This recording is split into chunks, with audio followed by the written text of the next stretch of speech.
भूतिया हवेली का रहस्य। बहुत समय पहले की बात है। उत्तर प्रदेश के एक छोटे से गांव रामपुर में एक पुरानी हवेली थी। लोग कहते थे कि उस हवेली में भूत प्रेतों का वास है। दिन में भी वहां अजीबोगरीब आवाजें आती थी और रात होते ही वहां कोई जाने की हिम्मत नहीं करता था। गांव के बाहर पढ़ने आया एक युवक अविनाश, जो साइंस में बहुत विश्वास रखता था, गांव के किस्सों पर हंसता था। उसने ठान लिया कि वो उस हवेली में एक रात गुजारेगा और यह साबित करेगा कि भूत प्रेत जैसी कोई चीज नहीं होती है। गांव के बुजुर्गों ने बहुत समझाया, लेकिन अविनाश नहीं माना। रात को 11 बजे टॉर्च और कैमरा लेकर वह हवेली के भीतर गया। अंदर घना सन्नाटा था। कमरे में फर्नीचर धूल और जाले से ढके थे। दीवारों पर पुरानी फैमिली पेंटिंग्स लटकी हुई थी, जिनकी आंखें अंधेरे में चमकती सी लग रही थी। अविनाश ने कैमरा ऑन किया और सब कुछ रिकॉर्ड करने लगा।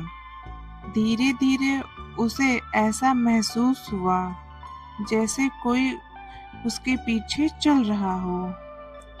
हल्की फुसफुसाहटें और ठंडी हवा का झोंका। अविनाश ने पीछे देखा, कोई नहीं था। वह आगे बढ़ा, तभी ऊपर से एक खिड़की अचानक तेज हवा के साथ बंद हो गई। अविनाश की सांसें तेज चलने लगी। तभी उसे एक कमरे में किसी महिला के गाने की धीमी आवाज सुनाई दी।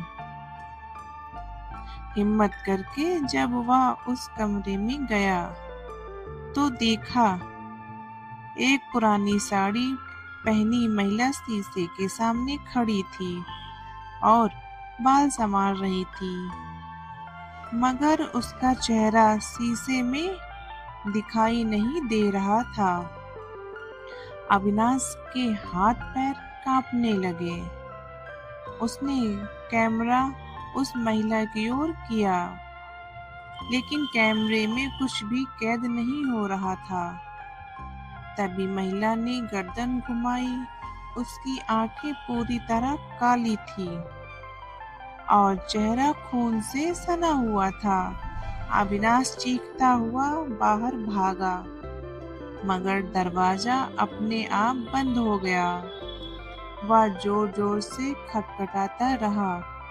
तभी उसे सीढ़ियों पर भारी कदमों की आवाज सुनाई दी। वह पलटा।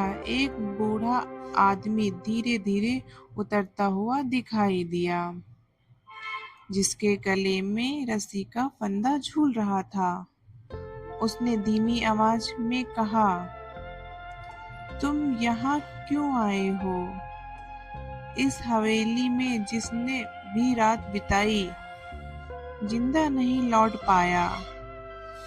अविनाश ने हिम्मत जुटाकर दौड़ लगाई। आखिरकार खिड़की तोड़कर वह बाहर कूद गया। सुबह जब गांव वालों ने उसे बेहोश पड़ा पाया तो उठाने पर वह बड़बड़ाने लगा, सच में हवेली में कुछ है, मैंने देखा। उस दिन के बाद से अविनाश ने गांव छोड़ दिया। हवेली अब भी वैसे ही वीरान खड़ी है। कहते हैं आज भी रात को वहां से गाने और चीखने की आवाजें आती हैं। कई लोगों ने कोशिश की उस रहस्य को सुलझाने की, लेकिन कोई लौटकर नहीं आया।